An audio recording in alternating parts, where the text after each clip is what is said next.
ITR भरते समय tax payers अपना ये तरीका बच जाएगा अच्छा खासा टैक्स। इनकम टैक्स रिटर्न भरने के लिए दो टैक्स रिजीम का इस्तेमाल किया जाता है। इन टैक्स रिजीम में एक ओल्ड टैक्स रिजीम है और दूसरा न्यू टैक्स रिजीम।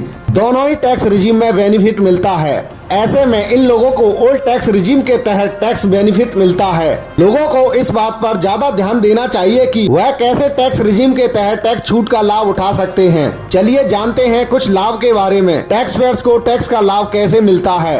वहीं इनकम टैक्स एक्ट के सेक्शन 80C के तहत टैक्स बेनिफिट मिलता है। अगर कोई शख्स EPF, PPFM, ELSS, life insurance premium, home loan payment, SSY, NSC और SCSS में निवेश करता है तो इनकम टैक्स एक्ट 80C के तहत टैक्स पेयर्स को टैक्स का लाभ मिलेगा।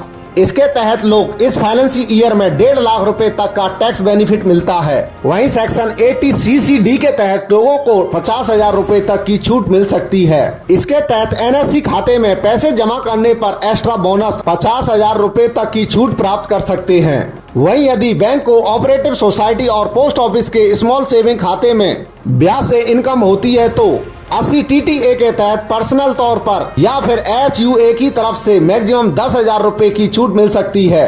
वहीं सेक्शन 80D के तहत लोग हेल्थ इंश्योरेंस प्रीमियम पर छूट प्राप्त कर सकते हैं। हेल्थ इंश्योरेंस प्रीमियम खुद के लिए या फिर अपने निर्भर माता पिता के लिए होना चाहिए।